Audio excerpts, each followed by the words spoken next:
L'été 1997 a vu défiler un flot continu de touristes étrangers dans la région montagneuse du sud de la France, attirés par la tranquillité des paysages, les sentiers peu fréquentés et un vieux barrage en béton qui, bien que fonctionnel, exerçait une présence silencieuse et imposante sur la vallée.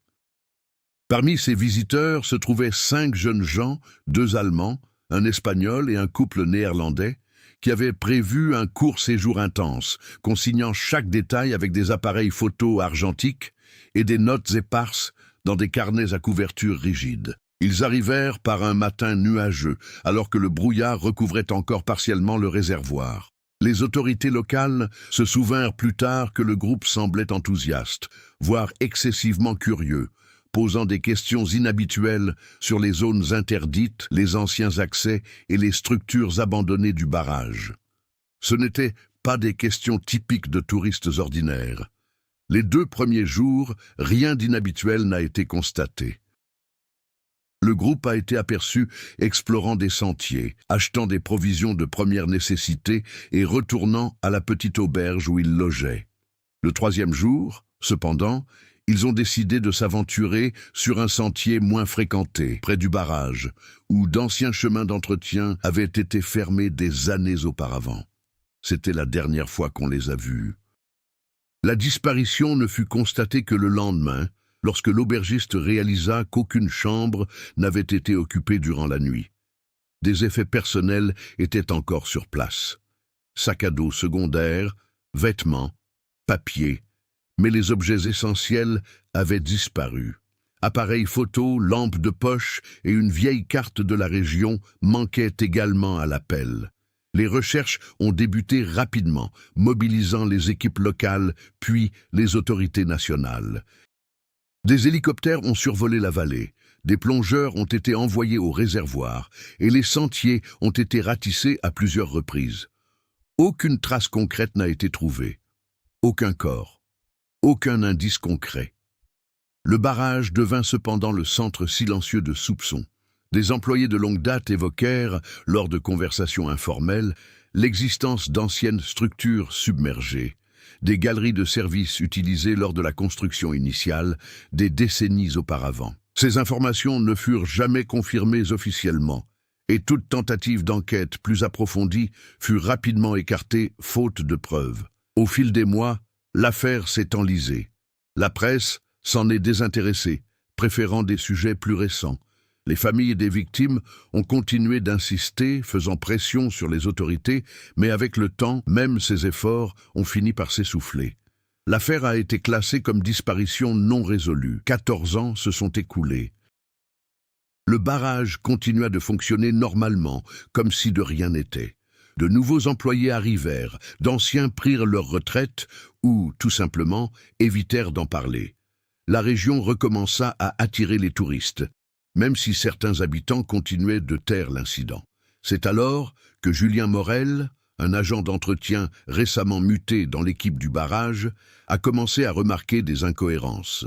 Julien n'avait aucun lien avec l'affaire de 1997.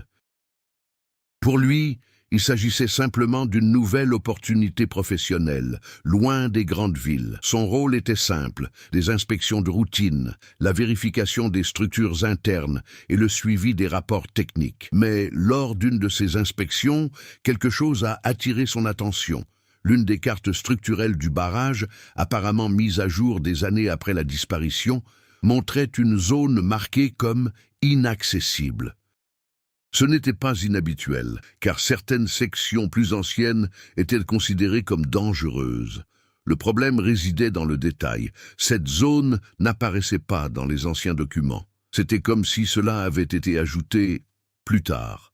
La curiosité de Julien s'accrut lorsqu'il constata que l'accès à cette section était non seulement physiquement bloqué, mais aussi omis des rapports récents, comme si quelqu'un avait délibérément effacé son existence opérationnelle. Les jours suivants, il entreprit de recouper les informations, d'analyser des dossiers oubliés et des rapports de maintenance. Certains documents étaient incomplets, d'autres avaient manifestement été modifiés. Et puis il a découvert quelque chose d'encore plus étrange. Un rapport daté de 1997 mentionnait une anomalie structurelle détectée après un incident non spécifié. Aucun détail n'était fourni. Seule la recommandation de sceller définitivement une section interne du barrage était formulée. Cette date coïncidait exactement avec la période de disparition des touristes. Julien n'en a parlé à personne, mais le sentiment qu'on lui cachait quelque chose devenait impossible à ignorer. Par un après-midi calme, alors qu'il inspectait attentivement la surface de l'eau, il remarqua une légère variation à la surface du réservoir. De petits courants circulaires, presque imperceptibles, se formaient près du barrage. Ce n'était pas naturel. En y regardant de plus près, il remarqua quelque chose d'encore plus inquiétant. Sous l'eau trouble, il y avait une ouverture partiellement visible, une entrée sombre, dissimulée par de vieilles structures métalliques et des sédiments accumulés. Un tunnel, oublié, submergé, et apparemment lié à la zone inaccessible indiquée sur les cartes. Julien resta immobile quelques secondes, tentant de comprendre ce qu'il voyait. Le barrage ne devrait pas avoir de point d'accès ouvert à cette profondeur, encore moins un endroit qui n'avait pas été correctement documenté. La question s'est inévitablement posée. Si ce tunnel a toujours été là, pourquoi personne n'en a jamais parlé? Et plus importante encore, qu'est-ce qui avait été scellé en lui en 1997? Le barrage se dressait tel un bloc de béton silencieux au-dessus de la vallée, façonnant non seulement le cours de l'eau, mais aussi le rythme de la petite communauté environnante. Le village le plus proche survivait grâce à un équilibre fragile entre le tourisme saisonnier et les emplois générés par l'entretien de l'ouvrage. De simples cafés, une vieille épicerie et une auberge familiale composaient le quotidien de ce lieu, discret, répétitif, comme hors du temps. Julien Morel s'adapta rapidement à la routine, mais sans jamais s'y habituer complètement. Contrairement aux autres ouvriers, il n'avait pas grandi dans la région et ne partageait pas le silence confortable que les habitants observaient sur certains sujets. Il existait une sorte d'accord tacite. On ne parlait pas du passé, surtout lorsqu'il était question du barrage. Au sein de l'équipe de maintenance, Julien commença à observer ses collègues de plus près. Antoine, le plus ancien d'entre eux, travaillait là depuis avant 1997. C'était un homme pragmatique et direct, mais il évitait toute conversation évoquant le passé. Chaque fois que Julien mentionnait des incohérences dans les dossiers ou des zones non documentées, Antoine répondait par des formules laconiques ou changeait de sujet.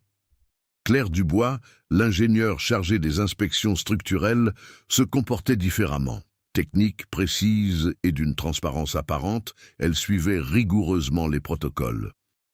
Pourtant, lorsque Julien mentionna nonchalamment la partie inaccessible du plan, elle hésita un instant. Un détail subtil, certes, mais suffisant pour attirer l'attention. Puis, elle répondit avec une formalité excessive, comme si elle récitait un manuel. C'était inhabituel. La curiosité de Julien s'est accrue non seulement grâce au disque, mais aussi grâce aux gens. Il y avait quelque chose de particulier dans la façon dont chacun abordait certains sujets, non pas comme des inconnus, mais comme des sujets délibérément ignorés. En dehors du travail, le village avait aussi ses propres signes. Un soir, Julien entra dans un petit bar fréquenté par les anciens. Des conversations à voix basse, des regards furtifs et une atmosphère pesante emplissaient l'air. Lorsqu'il évoqua indirectement la disparition des touristes, le silence fut immédiat. L'un des hommes, déjà âgé, fit cette remarque sans le regarder directement. Certaines choses ne disparaissent pas, elles sont simplement dissimulées. Personne n'a répondu. Personne n'a demandé d'explication. Julien comprit que les réponses ne lui seraient pas données directement. Déterminé à mieux comprendre ce qui s'était passé en 1997, il entreprit des recherches de documents à l'extérieur du barrage. Il se rendit à la petite mairie, où de vieilles archives étaient conservées dans des conditions précaires. Parmi des documents jaunis et des rapports incomplets, il trouva des mentions superficielles de l'affaire des touristes. Rien de concluant, mais un détail a attiré son attention. Le groupe avait manifesté un intérêt particulier pour les anciens ouvrages de barrage avant de disparaître. Des notes indiquaient qu'ils recherchaient des points d'accès d'origine et des tunnels de drainage désaffectés. Ils savaient quelque chose, ou bien ils essayaient de le trouver. Cette découverte mena Julien à l'auberge où avaient séjourné les touristes. La propriétaire était toujours la même femme qu'il y a des années, plus âgée désormais, mais dont la mémoire semblait intacte. Elle a confirmé que les jeunes posaient des questions inhabituelles. L'un d'eux, particulièrement insistant, avait sur lui des copies d'anciennes cartes de la région, différentes des cartes actuelles. Des cartes qui, selon elle, montraient non seulement le barrage moderne, mais aussi des ouvrages antérieurs à sa construction définitive. Il n'était pas perdu, a-t-elle dit. Il cherchait quelque chose. Julien quitta l'auberge avec le sentiment que la disparition n'avait pas été accidentelle. De retour au barrage, il décida d'examiner de plus près la zone proche du tunnel submergé. Sans se faire remarquer, il commença à modifier ses itinéraires d'inspection, trouvant toujours des prétextes techniques pour s'attarder davantage sur les lieux. C'est alors qu'il remarqua un autre détail troublant. Les équipements de surveillance installés à proximité de cette zone présentaient des dysfonctionnements récurrents, relevés incohérents, enregistrements incomplets et, dans certains cas, données tout simplement manquantes. Comme si un élément extérieur perturbait directement le fonctionnement des capteurs. En analysant les documents les plus anciens, Julien a constaté des schémas similaires, tous concentrés dans la même région. Et elles sont systématiquement ignorées dans les rapports finaux. La présence de Claire se fit plus constante durant cette période. À 2 reprises, elle surgit à l'improviste lors de ses inspections, questionnant subtilement ce qu'il vérifiait. Il n'y eut aucune accusation directe, mais son ton trahissait une certaine vigilance. Elle savait qu'il menait une enquête. Les tensions s'exacerbèrent lorsque Julien décida d'accéder à des archives physiques à accès restreint, entreposées dans une pièce rarement utilisée à l'intérieur du barrage. Ce lieu contenait les plans originaux de la construction, des documents antérieurs à la numérisation moderne. Parmi ces fichiers, il a trouvé quelque chose qui n'aurait pas dû s'y trouver. Carte complète du barrage, y compris du tunnel. Mais contrairement à ce qu'il avait vu sous l'eau, ce tunnel n'était pas un simple passage de maintenance. Il s'étendait bien au-delà de la structure principale, donnant accès à une série de chambres internes, de vastes espaces, non répertoriés dans les plans officiels actuels. Et plus inquiétant encore, l'une de ces chambres portait une note manuscrite, scellée après l'incident, sans date, sans signature. Cette découverte a complètement bouleversé la perception de Julien. Il ne s'agissait pas d'une simple erreur administrative ou d'une négligence technique. Toute une structure était dissimulée, délibérément, et quelqu'un veillait encore à ce que cela reste ainsi. Ce soir-là, en quittant le barrage, Julien eut l'étrange impression d'être observé. Personne n'était visible, mais le silence autour de lui semblait différent, plus dense, plus attentif. Il ne l'a dit à personne, mais il prit une décision silencieuse. Il retournerait dans le tunnel, et cette fois, pas seulement pour observer. Julien n'a pas perdu de temps. Les jours suivants, il commença à se préparer discrètement, évitant tout comportement susceptible d'éveiller les soupçons. Il modifia son emploi du temps, changea d'horaire dès que possible et commença à enregistrer officiellement des inspections dans des zones opposées à l'emplacement du tunnel. Chaque geste était calculé pour donner l'impression d'une activité normale. Mais en pratique, tout convergeait vers un seul objectif: entrer dans le tunnel. Il savait que c'était impossible de jour. Les déplacements de l'équipe, les protocoles de sécurité et la surveillance indirecte de Claire rendaient toute tentative irréalisable.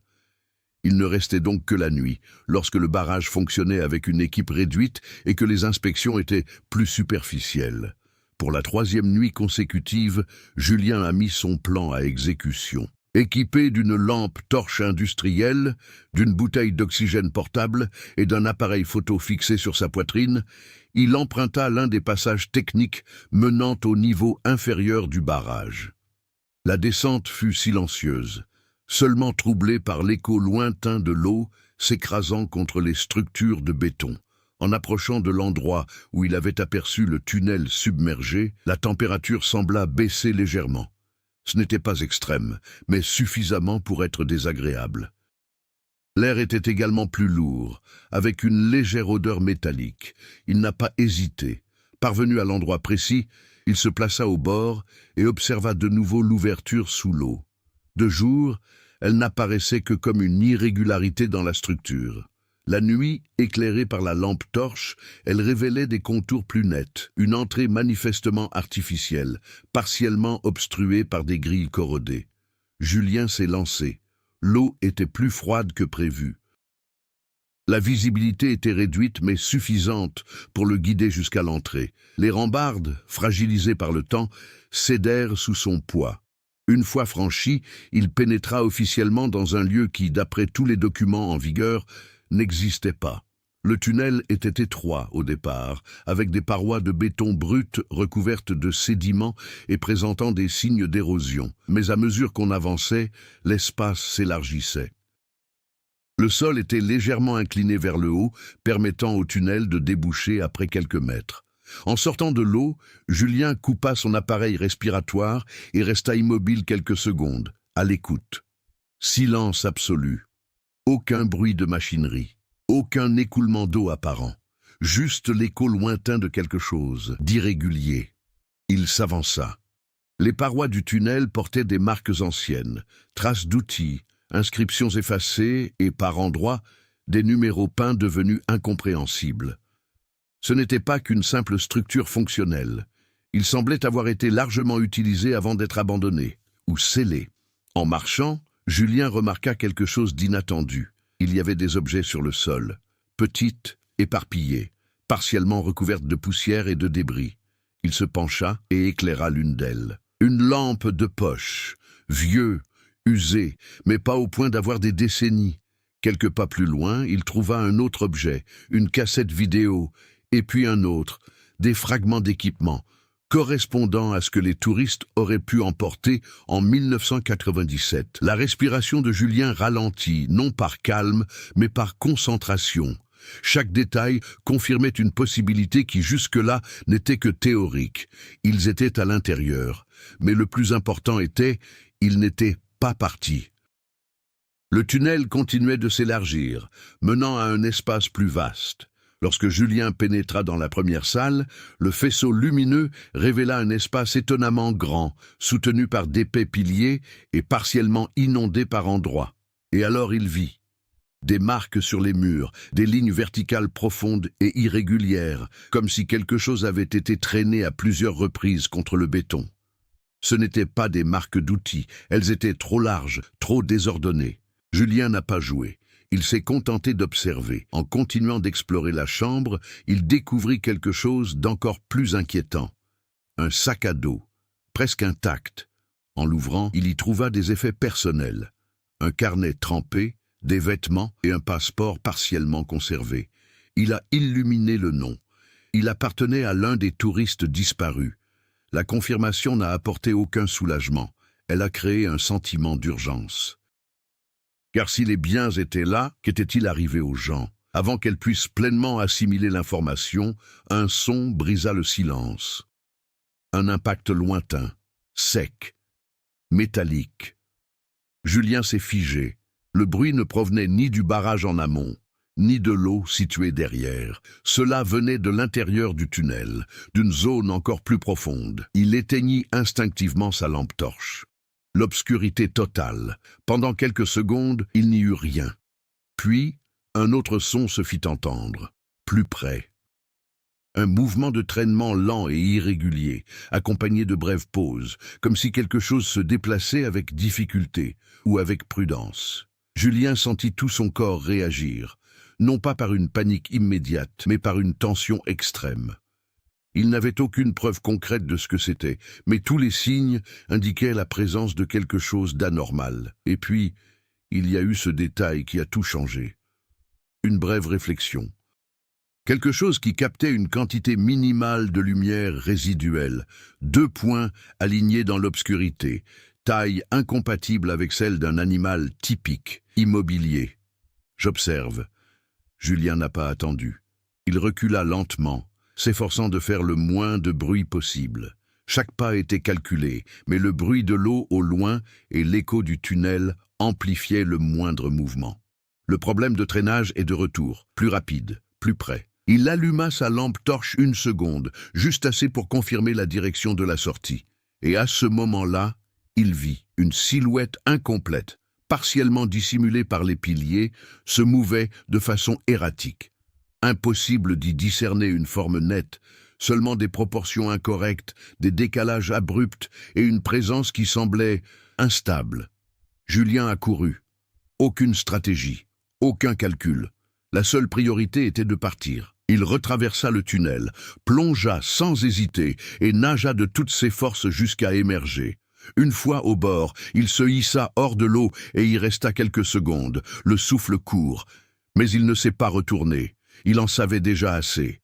Ce n'était pas un tunnel oublié ordinaire, c'était quelque chose qui avait été fermé pour une raison, et c'est la raison, j'étais encore à l'intérieur.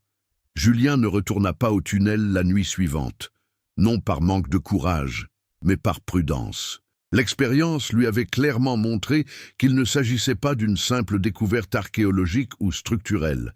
Un risque réel, immédiat et inconnu planait. Avant toute exploration plus poussée, il lui fallait mieux comprendre ce à quoi il était confronté. Mais le problème, c'est qu'à partir de ce moment-là, tout autour d'eux a commencé à changer. Le lendemain matin, en arrivant au travail, Julien constata que sa routine avait été modifiée sans préavis. Son accès à certaines zones du barrage était temporairement suspendu pour vérification technique. Aucune explication détaillée ne lui fut fournie. C'est Claire qui a fait le signalement. Son ton restait professionnel, mais il y avait quelque chose de différent. Moins de tolérance, plus de contrôle. « Nous sommes en train de réorganiser les équipes », a-t-elle déclaré, sans laisser place à la discussion. « Vous serez affecté au service supérieur pendant quelques jours. » Julien n'a pas protesté, mais il a compris le message. Il savait. La question était « combien ?» Dans les jours qui suivirent, la surveillance devint plus manifeste. Il n'y avait ni nouvelles caméras, ni gardes supplémentaires, mais la présence constante de collègues dans des lieux auparavant isolés indiquait un changement de comportement évident. Antoine, qui avait jusque-là évité toutes les conversations, se mit à observer Julien fréquemment. Non pas de manière agressive, mais suffisamment souvent pour être remarqué. Le barrage n'était plus seulement un lieu de travail. Il a commencé à fonctionner comme un système de contrôle. Soudain, Julien décida d'agir. Il retourna à l'auberge où les touristes avaient séjourné, cette fois avec un objectif plus précis, trouver toute trace matérielle qui n'aurait pas été recueillie par les autorités à l'époque. Le propriétaire a autorisé l'accès à l'ancienne pièce utilisée par le groupe, conservée au fil des ans, presque comme un geste symbolique. Après une recherche minutieuse, Julien a trouvé quelque chose de caché derrière un vieux meuble. Une enveloppe. À l'intérieur, on trouvait des copies de notes prises par des touristes. Ce n'étaient pas des journaux intimes complets, mais suffisamment de fragments pour dégager une tendance. Ils ne faisaient pas que découvrir les environs. Ils menaient une enquête. Les notes mentionnaient d'anciens récits locaux antérieurs à la construction du barrage moderne.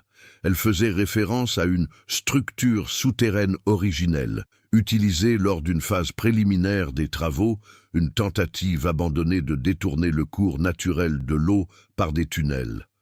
Mais le plus troublant était une note répétée sur différentes pages, des bruits provenant des caméras. Ce n'est pas naturel. Julien ferma lentement l'enveloppe. Cela signifiait que les touristes étaient entrés dans le tunnel déjà méfiants. Et quelque chose les poussait à continuer, même s'ils se rendaient compte que quelque chose n'allait pas. Parallèlement, une autre intrigue secondaire commençait à se dessiner au sein même du barrage. Claire a commencé à insister pour un audit technique complet, une démarche inhabituelle sans justification externe. Officiellement, il s'agissait d'un contrôle préventif, mais le niveau d'urgence ne correspondait pas à ce type de procédure. Julien a obtenu indirectement accès à une partie de ces informations en recoupant des données internes. Et il a découvert un détail crucial. Le niveau d'eau du réservoir baissait progressivement. pas de manière visible au public, mais suffisamment pour exposer des zones auparavant submergées. Y compris l'entrée du tunnel. Ça a tout changé. Si le niveau de l'eau continuait à baisser, l'accès au tunnel ne serait plus caché, et n'importe qui pouvait le trouver. Ou pire, il pourrait en sortir quelque chose. Julien commença à envisager une possibilité qu'il avait jusqu'alors évitée. Et si le tunnel n'avait pas été scellé uniquement pour cacher le passé, mais contenir quelque chose? La tension augmenta lorsqu'il réalisa qu'il n'était pas le seul à poser des questions inhabituelles. Un jeune technicien nommé Luc commença à s'approcher discrètement. Contrairement aux autres, il affichait une curiosité manifeste, mais aussi de la prudence. Au cours d'une brève conversation, à l'écart des zones surveillées, Luc a révélé quelque chose d'important. Il existe des preuves de consommation d'énergie dans des zones qui n'existent pas dans le système actuel. Julien comprit immédiatement. Quelque chose était encore en activité là-dessous, ni abandonné, ni oublié, maintenu. Cette révélation a ajouté une nouvelle dimension au conflit. Il ne s'agissait pas seulement de ce qui se trouvait dans le tunnel. Il s'agissait de savoir qui assurait le fonctionnement de l'ensemble du système et pourquoi. Cette même nuit, Julien réalisa que ses recherches avaient franchi une frontière invisible. À son retour chez lui, il a constaté des signes évidents d'effraction. Rien n'avait été volé, mais ses documents n'étaient pas à leur place. Ses notes avaient été examinées, et l'enveloppe contenant les formulaires d'inscription des touristes avait disparu. Il ne s'agissait plus de surveillance passive, il s'agissait d'une intervention directe. Julien n'enquêtait plus seulement sur un mystère, il était devenu une partie de lui. La pression augmentait dans plusieurs directions, le barrage cachait quelque chose. Les touristes l'avaient trouvé, quelqu'un le savait, et maintenant, cette personne savait que Julien le savait aussi. Il ne restait plus qu'une seule question. Qui ferait le premier pas décisif? Julien ne pouvait plus reculer. Le cambriolage à son domicile a clairement indiqué que la frontière entre observateur et menace avait été franchie. Dès lors, la moindre erreur pouvait non seulement mettre fin à son enquête, mais aussi le mettre directement en danger. Cependant, c'est la baisse continue du niveau de l'eau qui a tout accéléré. En moins d'une semaine, l'entrée du tunnel, jusque-là dissimulée, devint visible à l'œil nu lors des inspections extérieures. Officiellement, il s'agissait d'un simple ajustement technique. Mais Julien savait que ce n'était pas un hasard. Quelqu'un préparait le point d'accès. Le doute a disparu avec quelque chose allait se produire, et c'est devenu quand. Déterminé à agir avant de perdre complètement le contrôle de la situation, Julien décida de retourner dans le tunnel, cette fois-ci en plein jour. Mais il n'irait pas seul. Luc a accepté d'aider. Sans poser de questions directes, il a simplement dit « Si vous avez raison, alors nous sommes allés trop loin pour nous arrêter maintenant. » L'entrée partiellement exposée facilitait l'accès. Sans avoir besoin de plonger complètement, les deux hommes ont pu franchir l'ouverture avec un minimum d'équipement. Malgré cela, l'environnement intérieur semblait différent, plus abordable, plus actif. L'air à l'intérieur du tunnel était plus chaud qu'auparavant, un détail subtil mais impossible à ignorer. De plus, un léger bourdonnement constant, presque imperceptible, se faisait entendre, comme un murmure lointain. Énergie. Ils se précipitèrent dans la pièce où Julien avait trouvé les affaires des touristes. Rien n'avait été emporté. Le sac à dos était toujours là, les marques sur les murs aussi. Mais il y avait quelque chose de nouveau. Au centre de la chambre, partiellement dissimulée par l'ombre d'un des piliers, se trouvait une structure métallique qui ne faisait manifestement pas partie de la construction d'origine. C'était récent. Des câbles reliaient cette structure à une ouverture dans le sol, une fissure plus profonde qui descendait au-delà de la portée de la lumière.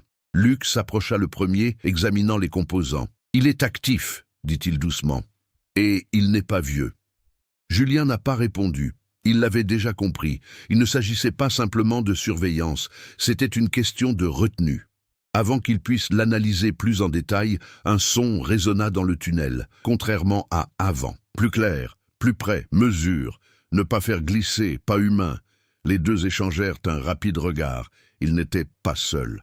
Sans dire un mot, Julien éteignit la lampe torche. Luc fit de même. L'obscurité revint, dense et totale, tandis que le son se rapprochait lentement. Une lumière est apparue au bout du tunnel, une simple lampe torche, et puis une voix, claire. « Je sais que tu es là. » Le ton n'était pas agressif, il était fatigué. Pendant quelques secondes, personne ne répondit. Julien a donc pris sa décision. Il alluma la lampe torche. La lumière révéla Claire, debout à quelques mètres de là, sans autre équipement de protection que le strict minimum. Elle ne semblait pas surprise. « Je viens de démissionner. »« Vous n'auriez pas dû venir jusqu'ici, » dit-elle. Julien fit un pas en avant. « Et les touristes de 1997 ? Ne devraient-ils pas être inclus, eux aussi ?» Silence. Claire détourna le regard un instant, juste assez longtemps pour confirmer qu'elle savait, tous. Luc garda ses distances, observant la structure métallique. « Ça, qu'est-ce que c'est ?» demanda-t-il. Claire prit une profonde inspiration, puis il décida de prendre la parole. « Cela ne fait pas partie du barrage d'origine, » a-t-il commencé. « Lors de la construction initiale, des décennies avant l'ouvrage actuel, on a tenté de créer un système de tunnels pour contrôler la pression de l'eau. » Elle fit une pause. « Mais ils ont trouvé quelque chose. » Julien resta immobile. « Qu'ont-ils trouvé ?» Claire le regarda droit dans les yeux. « Une cavité naturelle, bien plus profonde que ne l'indiquaient toutes les archives géologiques. Et elle n'était pas vide. Le silence qui suivit n'était pas un silence de doute. C'était une phase de confirmation. Elle a poursuivi. Au début, ils pensaient qu'il s'agissait simplement de formations instables, des roches, des gaz, des phénomènes naturels. Mais les ouvriers ont commencé à signaler des sons, des mouvements. Luc déglutit difficilement. Et puis, Claire répondit sans hésiter. Les disparitions ont commencé. Julien sentait le poids de ces informations s'imbriquer parfaitement avec tout ce qu'il avait vu. Et vous avez scellé le tout. Essayez, mais pas complètement. Claire observa la structure métallique. Ce n'était pas possible. Avant qu'il puisse s'expliquer davantage, un bruit l'interrompit de nouveau. Cette fois, ça vient de la fissure, un impact, plus fort, comme si quelque chose avait frappé la base de la structure. Les câbles vibraient légèrement. Luc recula d'un pas. Cela n'arrivait pas avant, n'est-ce pas? Claire n'a pas répondu immédiatement, et ce silence fut la réponse. Un autre impact, plus fort. Le béton autour de la fissure a émis un léger craquement. Julien comprit alors la véritable signification de la baisse du niveau de l'eau. Ce n'était pas de la préparation, il comportait des défauts. Quelque chose là-bas appuyait dessus. Forcé, essai, et il réussissait. Claire a finalement pris la parole, mais sans maîtriser totalement la situation. Les touristes de 1987, ils ont trouvé une entrée secondaire. Ils ont désactivé une partie du système sans le savoir. Julien sentit son corps réagir. Ils l'ont ouvert. Claire hocha lentement la tête. Et nous avons dû fermer à nouveau. Luc regarda la fissure. Était-il vivant? Claire n'a pas répondu. Le troisième impact survint, plus violent. Une partie de la structure métallique s'est déplacée. Et puis, pour la première fois, quelque chose émergea des ténèbres en contrebas. Pas entièrement, pas clairement. Mais ça suffit. Sens unique, mouvement irrégulier, et ce même reflet, deux points alignés dans l'obscurité. Nous sommes maintenant beaucoup plus proches, bien plus réalistes. Le tournant n'était plus la découverte, c'était l'inévitable constat. Cet objet n'était pas verrouillé, c'était contenu. Et ce confinement était en train de faillir. L'impact le plus récent résonnait encore contre les murs, tandis que les trois personnes reculaient instinctivement. Cette fois, nul besoin de nier la réalité. Plus question d'explications incomplètes ni d'omissions stratégiques. Ce qui se cachait sous la faille n'était pas une simple possibilité. C'était une présence bien réelle qui exerçait une pression constante sur les limites mêmes qui la retenaient. Claire a été la première à agir. Nous devons partir, maintenant. Mais Julien ne bougea pas immédiatement. Son regard était rivé sur la structure métallique, les câbles tendus, la fissure qui semblait palpiter à chaque nouveau son venant des profondeurs. Tout cela indiquait une seule chose. Le système était à bout de souffle. Luc était plus direct. « Si cela cède, que se passe-t-il » Claire répondit en reculant. « Nous ne savons pas avec certitude. » Ce n'était pas la réponse dont ils avaient besoin. Mais c'était le seul qui existait. Un autre impact. Cette fois, l'une des fixations métalliques céda partiellement, libérant une fissure sèche qui se propagea dans la chambre. De petits fragments de béton tombèrent dans l'ouverture et disparurent dans l'obscurité.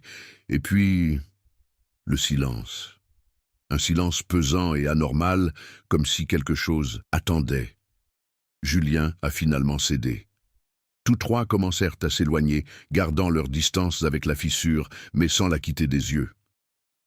Chaque pas était prudent, calculé, comme si le moindre mouvement brusque pouvait déclencher une réaction irréversible. Lorsqu'ils atteignirent le tunnel principal, l'air leur parut différent, plus dense, plus chaud. Luc l'a remarqué en premier. Ce n'était pas comme ça avant. Claire ne répondit pas mais accéléra le pas. En sortant du tunnel et en atteignant la zone extérieure du barrage, le changement devint encore plus évident. L'air était lourd, avec une humidité inhabituelle et une légère odeur métallique, la même que Julien avait déjà sentie, mais maintenant plus intense. Quelque chose se propageait, pas seulement au sein de la structure, mais dehors. La première réaction de Claire fut superficielle. Elle a activé un canal de communication interne et déclenché une série de codes techniques que Julien ne comprenait pas entièrement. Mais une chose était claire. Elle ne signalait pas le problème. J'activais une procédure. Quelques minutes plus tard, les sirènes commencèrent à retentir de l'autre côté du barrage. Il ne s'agissait pas d'alarmes ordinaires. Elles étaient intermittentes, selon des schémas spécifiques. Les employés ont commencé à évacuer les zones intérieures sans poser de questions. Certains semblaient déjà savoir quoi faire, suivant des itinéraires prédéfinis avec une précision quasi automatique. Cela avait déjà été répété. Julien encarou Claire. Ce n'est pas la première fois que cela se produit. Elle hésita un instant. Non, pas comme ça. La réaction a suffi à confirmer le pire. Luc, visiblement tendu, désigna le réservoir. Regardez. La surface de l'eau, auparavant relativement stable, présentait désormais des mouvements irréguliers, des ondulations qui ne suivaient ni le vent, ni les courants naturels, comme si quelque chose bougeait en dessous, sur une grande échelle. Julien sentait le poids de la situation s'étendre au-delà du barrage. Ce n'était plus un problème isolé. Si le système venait à tomber complètement en panne, il ne s'agirait pas simplement d'une structure compromise. Ce serait quelque chose d'autorisé, et personne là-bas ne semblait prêt à s'en occuper en dehors de ce cadre. La réaction des travailleurs a commencé à changer. Ce qui avait été une application rigoureuse des procédures commença à se transformer en agitation. Certains fixaient l'eau plus qu'il n'aurait fallu. D'autres hésitaient avant d'obéir aux ordres. La peur devenait collective. Claire essaya de garder le contrôle. Tout le monde dans les zones supérieures, maintenant. Mais sa voix n'avait plus la même autorité. Car au fond, tout le monde se rendait compte de la même chose. Les protocoles étaient insuffisants. Julien a pris une décision rapide. Cela ne peut pas rester ici. Claire le regarda perplexe. De quoi parles-tu ? Si cela se sait, ce n'est pas seulement un problème lié au barrage, c'est quelque chose qui doit être révélé au grand jour. Luc a compris immédiatement. Vous souhaitez vous inscrire, Julien acquiesça. La caméra fixée sur sa poitrine était toujours en marche. Tout ce qu'ils avaient vu, tout ce qui se passait, cela pourrait être documenté. Claire a réagi fermement. Si cela est diffusé sans contrôle, vous allez provoquer la panique. Julien a répondu sans hésiter, et quelles ont été les conséquences de cette dissimulation? Le silence qui s'installa entre eux fut bref, mais décisif. Car à ce moment-là, la priorité n'était plus le contrôle institutionnel. C'est devenu une question de survie. Un autre bruit provenant du barrage interrompit les derniers débats. Un grand bruit, différent des deux précédents, plus large, plus profond. L'ensemble de la structure a légèrement vibré. Et puis, pour la première fois, quelque chose de visible s'est produit. Une fissure est apparue à la surface près de l'entrée du tunnel. Petit, mais ça suffit. L'eau a commencé à s'écouler de façon irrégulière, emportant avec elle des sédiments sombres, beaucoup plus sombres que la normale. Luc s'est retiré. Ce n'est pas que de l'eau. Julien n'a pas répondu. Il avait déjà compris. Ce qui avait été contenu commençait à exploser. Pas seulement physiquement, mais progressivement. Comme une infiltration, une expansion. Claire, sans chercher à atténuer le choc, parla sans ambages. Si le confinement échoue complètement, il n'y a aucun moyen de l'arrêter. Julien regarda le barrage. Pour l'eau, à la fissure qui s'élargissait lentement. Et puis il a posé la seule question qui comptait vraiment à ce moment-là. Alors pourquoi sommes-nous encore là? Personne n'a répondu.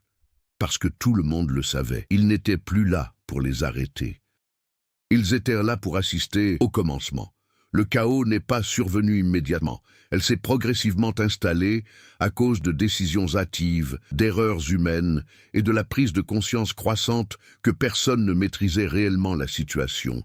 Julien l'a d'abord ressenti en lui-même. L'envie initiale de fuir s'estompa peu à peu, remplacée par quelque chose de plus concret, la responsabilité. Non pas envers le barrage, ni envers l'équipe, mais envers la vérité. Cela a été gardé secret pendant des années, et le résultat était désormais sous leurs yeux. Ils ne répéteraient pas la même erreur. Alors que les autres ouvriers suivaient les protocoles d'évacuation, Julien fit le contraire. Il ajusta la caméra fixée sur sa poitrine, vérifia la batterie et commença à se déplacer dans la direction opposée, en direction du bâtiment. Luc s'en est immédiatement rendu compte. « Vous ne partirez pas d'ici, ce n'était pas une question. » Julien a répondu sans s'arrêter. « Si le confinement échoue, il faut que quelqu'un comprenne pourquoi. » Luc hésita un instant. Puis il le suivit. Claire les regarda s'éloigner. Son expression trahissait un conflit évident entre l'entraînement qui exigeait la maîtrise de soi et la réalité qui imposait l'action. Elle prit sa décision quelques secondes plus tard, et il les poursuivit. Les trois hommes retournèrent dans la zone critique du barrage, désormais partiellement évacuée. L'atmosphère était différente. Sans le flux constant de personnes, les bruits de la structure devenaient plus perceptibles. Fissures, vibrations, petites déformations qui étaient passées inaperçues jusque-là. Julien se déplaçait désormais avec plus de précision. Ce n'était plus seulement de la curiosité, c'était objectif. En accédant de nouveau au niveau inférieur, il commença à remarquer des détails qu'il avait auparavant ignorés. Points de renforcement de la structure, lignes électriques, connexions entre les systèmes modernes et anciens. Tout convergeait vers un schéma clair. La structure métallique à l'intérieur du tunnel n'était pas le seul système de confinement. C'était juste le dernier. Ils ont adapté l'ensemble du barrage pour le maintenir fermé, a déclaré Julien. Luc analysait les panneaux voisins. Et si un seul point fait défaut, le reste se retrouve surchargé. Claire a ajouté, et cela déclenche une réaction en chaîne d'effondrement. Un autre impact lointain l'a confirmé. Plus fort, plus fréquent. Julien accéléra le pas. De retour à l'entrée du tunnel, la situation s'était visiblement aggravée. La fissure extérieure s'était élargie, laissant s'écouler un flot constant d'eau sombre. De petits fragments de béton s'accumulaient déjà autour. Mais le plus important, c'était le son. Ce n'était plus sporadique, c'était continu. Quelque chose bougeait à l'intérieur. Sans hésiter, Julien entra. Cette fois, il n'y eut ni longue préparation, ni doute. Luc et Claire le suivirent. Le tunnel semblait plus court à présent, non pas parce qu'il avait changé, mais parce que la tension avait dissipé toute hésitation. Une fois arrivé à la caméra principale, la scène devint claire. La structure métallique cédait, câbles endommagés, supports déplacés, et la fissure s'est agrandie, beaucoup plus grand. Ce qui n'était autrefois qu'une étroite ouverture laissait désormais entrevoir un mouvement constant dans les profondeurs, indéfini, incomplet, mais indéniablement actif. Julien s'est approché suffisamment pour observer les systèmes restants. « Cela fonctionne encore », a-t-il déclaré en montrant un panneau partiellement intact. Luc l'a analysé rapidement. « C'est un système porteur. générant probablement des vibrations ou une pression pour éloigner quelque chose, Claire a ajouté. Ou contenir. Julien a pris une décision. Nous le renforçons donc. Claire a réagi immédiatement. Nous n'avons ni le matériel, ni le temps. Julien n'a pas reculé. Nous avons de l'énergie, et nous y avons accès. Luc avait compris avant même l'explication complète. Si nous redirigeons la charge vers 2 systèmes de niveau supérieur, Claire a ajouté, nous pouvons nous stabiliser temporairement. C'était risqué, improvisé, mais c'était la seule solution possible, et pour la première fois, Claire n'a pas essayé de l'arrêter. Fais-le. La dynamique entre eux avait changé. Il n'y avait plus de hiérarchie. Fonction uniquement. Luc retourna en courant vers le panneau extérieur pour accéder aux systèmes principaux. Claire commença à ajuster manuellement les câbles encore intacts, essayant de répartir la tension. Julien resta près de la fissure. J'observe. À chaque seconde qui passait, les mouvements en contrebas semblaient plus organisés, moins aléatoires, comme si quelque chose était en train de s'adapter. Apprentissage. Un nouvel impact fit vibrer le sol sous ses pieds, plus puissant que tous les précédents. Julien a failli perdre l'équilibre. Et puis, pour la première fois, quelque chose a émergé au-delà de la limite précédente. Pas entièrement, mais ça suffit. Une extension, allongée, irrégulier, se déplacer de manière non linéaire, toucher le bord de la fissure, essai. Julien n'a pas reculé. Pour la première fois, il n'a pas réagi en prenant la fuite. Il a observé, et il comprit. Ce n'était pas une tentative de faire son coming out sur un coup de tête. J'étais en train de chercher une solution. Luc cria depuis le tunnel. « Maintenant !» Claire a activé le système manuellement. Pendant un instant, rien ne se passa. Puis vint la réponse. Une intense vibration parcourut la structure métallique restante. Les câbles se tendirent à nouveau. La fissure trembla, et le mouvement en contrebas s'est estompé. Pas entièrement. Mais ça suffit. Le système avait fonctionné. Temporairement. Julien relâcha le souffle qu'il ne s'était même pas rendu compte qu'il retenait. Mais il n'y eut pas de victoire. Juste à temps, et il le savait. Tout en s'éloignant lentement de la fissure, il regarda Claire. « Cela ne résout rien. » Elle répondit fermement, sans le nier cette fois, « Non. Cela ne fait que le reporter. » Luc revint, encore essoufflé. « Combien de temps ?» Claire n'a pas adouci son ton, pas assez. La progression de Julien ne résidait pas dans le courage d'intervenir, mais dans la décision de ne pas fuir, même en sachant qu'il n'y avait pas de solution définitive. Il regarda une fois de plus la fissure, pour le mouvement contenu, et il avait compris quelque chose d'essentiel. Ce n'était pas un accident isolé, c'était quelque chose qui avait toujours été là, en attendant, et maintenant, inévitable. La stabilisation de fortune n'a apporté aucun soulagement. Cela instaura le silence, un silence artificiel, entretenu par un système manifestement hors de contrôle. La vibration continue de la structure métallique était désormais constante, emplissant l'espace d'un bourdonnement sourd qui semblait pénétrer le corps. Julien savait que ce n'était pas une solution. C'était un compte à rebours. Alors qu'ils sortirent de la chambre et regagnaient le niveau intermédiaire du barrage, la situation extérieure avait déjà évolué. Les sirènes s'étaient tues, mais l'atmosphère n'était plus celle du contrôle. C'était celle d'un abandon organisé. La plupart des ouvriers avaient déjà quitté le chantier, et les quelques-uns qui restaient étaient regroupés dans les zones supérieures, attendant des instructions qui ne vinrent jamais. Le barrage était laissé pour compte. Claire a confirmé ce que Julien soupçonnait déjà. Le commandement central a ordonné une évacuation complète. Luc fronça les sourcils. Et le confinement? Claire a répondu sans hésiter, « Ce n'est plus une priorité. » Cela ne signifiait qu'une seule chose. On considérait le barrage comme perdu. Julien a rapidement assimilé l'information. Pendant des années, cette structure avait été maintenue, renforcée et adaptée pour contenir quelque chose. À présent, face à un échec imminent, la décision était simple, retraite. Mais cela ne résoudrait pas le problème, cela ne ferait que le déplacer. Il tourna son regard vers le réservoir.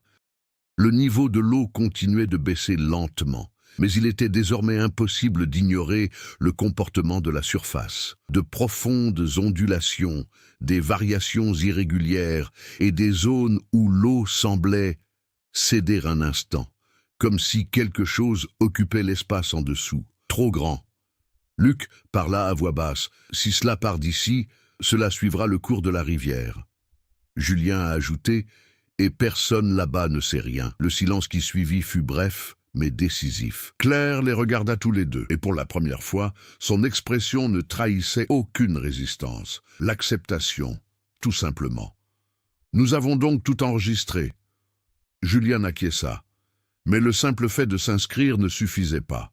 Il était nécessaire de s'assurer que cela soit vu. Il a vérifié la caméra de poitrine, puis a sorti de son sac à dos un appareil secondaire. Un simple transmetteur de données servant à envoyer des rapports techniques. Luc a immédiatement compris l'intention. « Vous allez diffuser ça? Si nous pouvons capter un signal suffisant... » Oui, Claire n'a pas interrompu. Elle savait qu'il n'y avait plus aucune raison de dissimuler l'information. Entre-temps, la pression interne remontait. Malgré le système de fortune en marche, de nouveaux bruits résonnaient depuis la structure inférieure. Il ne s'agissait plus d'impacts isolés, mais d'une séquence irrégulière de forces s'exerçant contre le mur de soutènement. Comme si quelque chose était en train de tester, d'apprendre, de s'ajuster. Ils avaient besoin de temps, mais le temps pressait. Julien a pris une autre décision. Nous devons y retourner. Luc a réagi immédiatement. Là-bas, encore? Si le confinement échoue complètement, cela se produira là-bas en premier. Claire acquiesça sans discuter. S'il y a rupture définitive, ce sera au niveau de la fissure. Il n'y avait plus lieu de débattre. Les trois hommes retournèrent une fois de plus dans le tunnel. Désormais, chaque étape s'accompagnait d'une prise de conscience claire. Il ne s'agissait pas d'exploitation. C'était une confrontation. En rentrant dans la chambre, le changement était évident. La fissure s'était encore élargie. La structure métallique vibrait de manière irrégulière. Ce n'était plus seulement mécanique. Il y avait un ingrédient organique mélangé à cela. Un modèle, presque rythmé. Julien s'approcha, mais cette fois avec une prudence différente. Il ne cherchait pas seulement à observer. J'essayais de comprendre ce moment. Quand, comme, la rupture se produirait. Luc a positionné l'émetteur près de l'entrée du tunnel, cherchant à capter le meilleur signal possible. La connexion était instable, mais suffisante pour commencer à transmettre des données. La caméra de Julien continuait d'enregistrer. Chaque détail, chaque son, chaque mouvement. Claire se positionna près du panneau restant, surveillant les niveaux de charge. « Ça tombe !» dit-elle. Julien n'avait pas besoin de demander. Le confinement s'affaiblissait, progressivement, inévitablement. Et puis vint le signe final.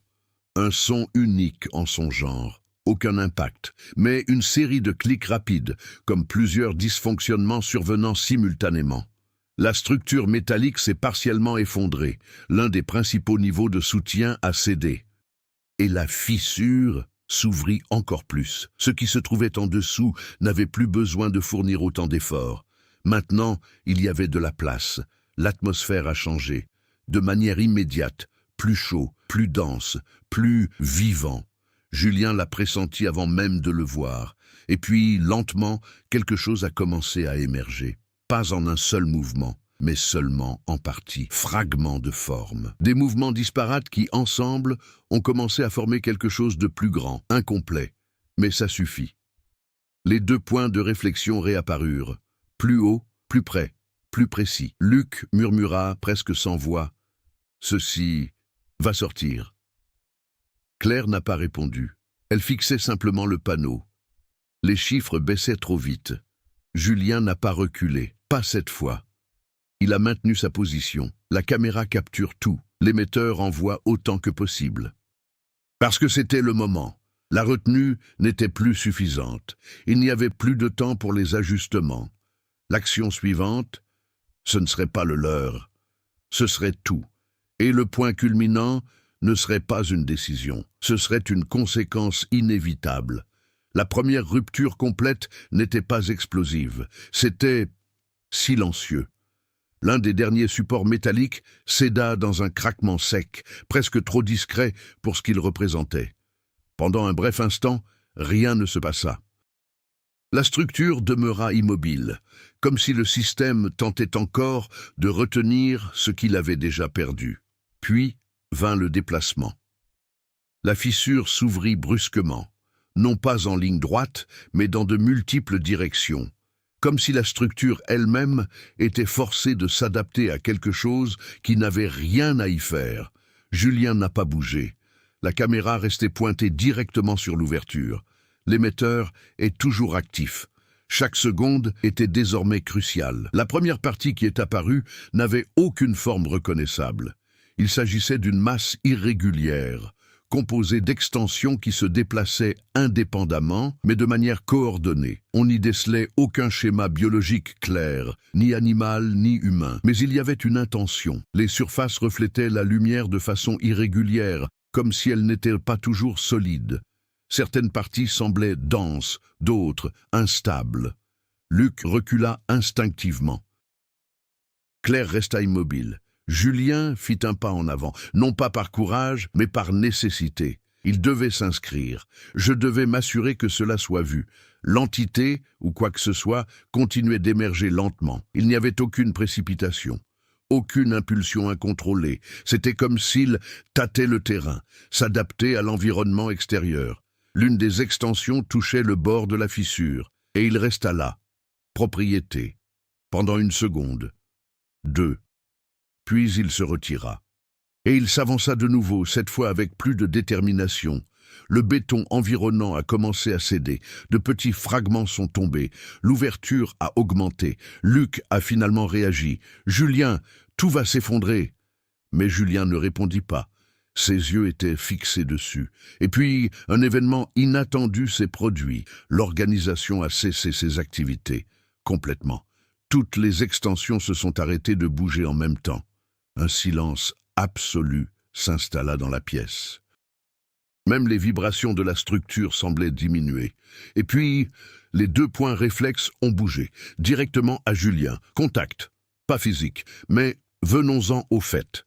Comme si quelque chose avait reconnu sa présence, comme si c'était regardé en arrière. Julien s'en tut, pas comme le son, même pas sous forme d'image, mais comme une pression interne soudaine, une sensation de lecture, rapide, profond, intrusif. Il n'a pas reculé, mais sa respiration changea. Pendant un instant, le temps sembla ralentir, et l'entité a alors réagi, pas avec une attaque, mais avec du changement. Les services annexes ont commencé à se réorganiser, moins dispersés, plus ciblés, plus structurés. Luc l'a remarqué en premier. Elle est en train de changer. Claire regarda Julien, et il comprit. Il vous répond. Ce n'était pas un phénomène émergent. J'apprenais. Et Julien était le premier point de référence. La caméra a tout enregistré, mais désormais, il ne s'agissait plus seulement de paperasse, c'était une interaction. Julien fit un autre pas en avant, lentement, sans mouvement brusque. L'organisation n'a pas reculé, mais cela n'a pas progressé non plus. Les tensions ont atteint un point de rupture. Toute action pourrait déclencher quelque chose d'irréversible. Et c'est à ce moment précis que tout s'est effondré. Non, pas par l'entité, mais à cause de la structure. Un effondrement partiel de la chambre supérieure s'est produit sans prévenir. Une des colonnes s'est effondrée. Le plafond a commencé à s'effondrer. D'énormes fragments de béton se sont abattus, impactant la zone autour de la fissure. Luc a ramené Claire en arrière. Maintenant, Julien resta une seconde de plus. La mise au point de la caméra est toujours correcte. L'entité est toujours là. J'observe. Et puis, au dernier moment, il a reculé. L'effondrement s'est intensifié. L'entrée de la chambre commençait à être obstruée par des débris. La structure métallique restante a été complètement écrasée. Mais un événement crucial s'est produit à ce moment-là. Lors de l'effondrement, l'entité n'a pas donné suite. Elle recula, pas entièrement, mais ça suffit. Comme s'il l'avait choisi. Julien Luc et Claire s'échappèrent de justesse, se frayant un chemin à travers le tunnel, tandis que des pans entiers commençaient à s'effondrer. Lorsqu'ils débouchèrent, le barrage tout entier émit un grondement sourd, un immense bouleversement interne. La fissure principale avait été enfouie, scellée à nouveau, mais pas de la même manière, pas pour le contrôle, en raison d'un effondrement. Tous trois s'effondrèrent au sol, haletant, tandis que la structure au-dessus se stabilisait temporairement. Silence. Aucune mesure immédiate n'est prise, aucune nouvelle rupture. Luc fut le premier à prendre la parole. « Est-ce que c'est terminé ?» Julien n'a pas répondu immédiatement. Il regarda la caméra. Toujours en activité, toujours en diffusion. Et il a dit, précisément, « Non ». Claire termina, à voix basse, « Ça vient de changer ». Car le plus important n'était pas que le problème ait été à nouveau contenu. C'était le fait que, pour la première fois, il y a eu contact, et quelque chose là-bas. Maintenant je le savais. Le silence qui suivit l'effondrement n'apporta aucun soulagement. Cela a suscité des attentes. Le barrage, bien que toujours debout, ne ressemblait plus à la structure solide qu'il avait été. De petites fissures sillonnaient sa surface, et le bruit interne, autrefois constant, se manifestait désormais par intermittence, comme si quelque chose bougeait encore, mais avec plus de prudence. Julien resta assis par terre quelques minutes, reprenant son souffle. La caméra continuait d'enregistrer, et l'émetteur, malgré un signal instable, envoyait toujours des fragments de l'enregistrement. Luc se leva le premier, regardant autour de lui. La zone était quasiment déserte. Les quelques ouvriers restants avaient tous évacué. Aucune équipe d'intervention immédiate, aucune autorité en vue. Le barrage avait été abandonné. Claire, toujours à genoux, gardait les yeux fixés sur la structure. « Ils vont l'isoler », dit-elle finalement. « Fermez la zone. » La classer comme risque structurel. Julien répondit sans la regarder. « Et cachez-le à nouveau. » Elle ne l'a pas nié, parce que c'est exactement ce qui se passerait. Mais cette fois-ci, il y avait une différence fondamentale.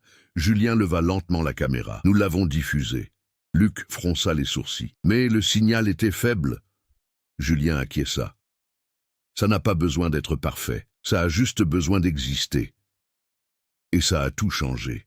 Dans les heures qui suivirent, les trois hommes s'éloignèrent du barrage, descendant l'étroite route qui menait au village. Ils ne parlaient guère. Ce n'était pas nécessaire, tout avait déjà été compris. Dès notre arrivée en zone urbaine, les premiers signes ont commencé à apparaître. Les gens se regroupaient par petits groupes, les yeux rivés sur leur téléphone portable, discutant à voix basse. Certains semblaient perplexes, d'autres alarmés. Une vidéo, fragmentée, instable. Mais ça suffit.